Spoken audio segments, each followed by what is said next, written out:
하루는 조조가 자식들을 시험하기 위해 조비와 조식에게 글자가 새겨진 문을 건너게 하면서 문지기를 두어 누구도 출입 못하게 막았는데 첫 번째로 조비가 문을 지나가려고 했다. 안 되겠지? 네, 아빠가 불러서 가는 건데? 상대가 누구든 아무도 들이지 말라는 엄명이 있었습니다.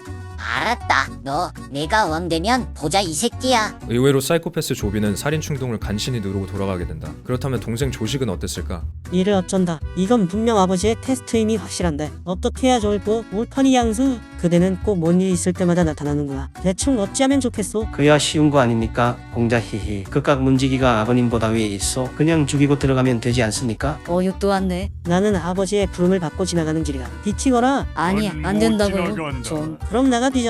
으엥. 조식은 억울한 문지기를 베어 죽였고 조비가 뒷문으로 들어갔을 때 조식은 정문으로 당당히 들어가게 된다. 조씨가 정문으로 어떻게 들어왔노? 문지기 죽이니까 쉽던데요? 아니 공부만 하던 애가 왜 그런 나쁜 짓을. 아빠한테 솔직히 말하거라. 누가 너를 물들였어? 양수가 그렇게 하면 퀘스트를 깰 수 있다고 해서. 양수 이 새끼가. 근데 어쨌든 왓슨이 된 거 아닙니까? 어제 조조는 이를 앙 물었다. 양수에 대한 좋지 못한 마음이 점차 커져갔다. 이후 조조의 후계자 문제가 떠오르자 양수는 더더욱 본격적으로 나대기 시작하는데 사이코패스 조비는 한창 혈기왕성한 젊은이였고 모쏠을 탈출하고 싶던 청년. 그는 비단 뭉치 속에 내연녀를 몰래 숨겨와서 비밀 연애를 했었다. 개꿀 하하. 옳지. 공자께서 여친이 생겼구나. 하하하. 주공, 조비 공자께서 요즘 여친을 여기까지 불러서 웅탕한 짓을 한다고 합니다. 뭐이라 여긴 경비가 삼엄할지언데 조비 걔가 어떻게 한창 중요할 시기에 연애질이란 건가? 넌 유부녀 만나면서 그게 할 소리임. 아무튼 여친을 비단에 삼싸서 데리고 온다고 합니다. 이건 중대한 일. 앞으로는 조비 앞에 오는 상자들을 보는 족족 언박싱하라. 하지만 조비의 손이 더 빨랐다. 손보다 빠르니까. 그는 수상한 낌새를 채서 비단만 가득한 상자를 들였고 병사들이 상자를 샅샅이 부셔봐도 여친은 나오지 않았다. 아쉽게도 이렇게 조비는 조조의 의심을 거둘 수 있었다. 크크크. 다음엔 사과 박스 안에 넣어서 와야지.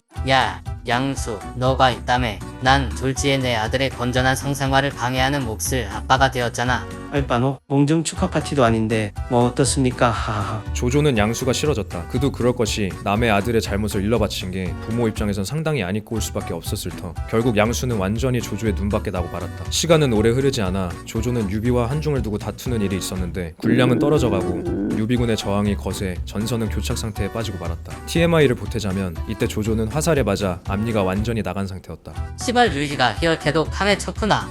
크크크 주공 숫사슴 해보세요. 숫사슴 휴자금 틀니를 띄면 된다. 오늘 저녁은 뭔고? 치킨이구나.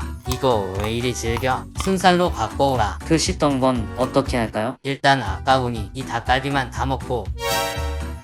조조는 치킨을 먹으면서 충격에 빠졌다. 먹자니 살이 없고 뼈 바르기 귀찮으며 안 먹고 버리자니 아까운 닭갈비. 조조는 이를 한중과도 같다고 생각한 것이다. 그가 막 순살로 갈아탔을 때 한 병사가 들어와서 그날의 암구호를 물어봤고 필승 아이캔두 식사 중에 실례했습니다만 오늘의 암구를 여쭤보려고 왔습니다. 주공. 해응. 드디어 미치셨습니까 주공? 게르 오늘 암구호는 게르기다. 아하 게르 알겠습니다. 필승 아이캔두. 그래 I can do you can do we can do 이 새끼야. 경례 구호를 바꾸든가 해야지 씨발. 그날의 암구호는 게륵으로 정해졌고 조조군 진영 내에선 뻐꾹뻐꾹 소리가 울려 퍼진다. 뻐꾹이 소리는 오지랖 대장 양수도 듣게 되고 게르.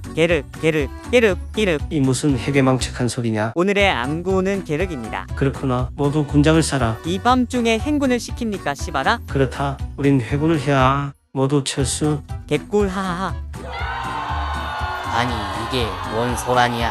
아 주공 하하하. 직접 안 오셔도 되는데 하하. 아오 양수 또 너야. 근데 왜 병사들이 군장을 싸고 있어? 주공의 명을 따르는 것뿐이니 노하지 마시옵소서 주공.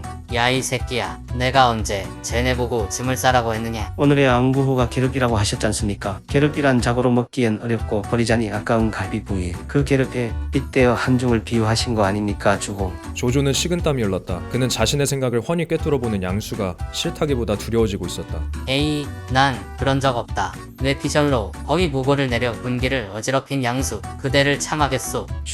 주공 전 그저 주공의 마음을 헤아렸을 뿐입니다. 댁도 솔직히 집에 가고 싶었잖소. 그래 내 의중을 파악했다고 치자. 그럼 총사령관인 내게 먼저 와서 부고라도 했어야지. 저 자를 참아라. 그렇게 수많은 뇌절을 거듭한 양수는 죽고 말았다. 뛰어난 선비가 죽었구나. 양수의 유언이 무엇이더냐.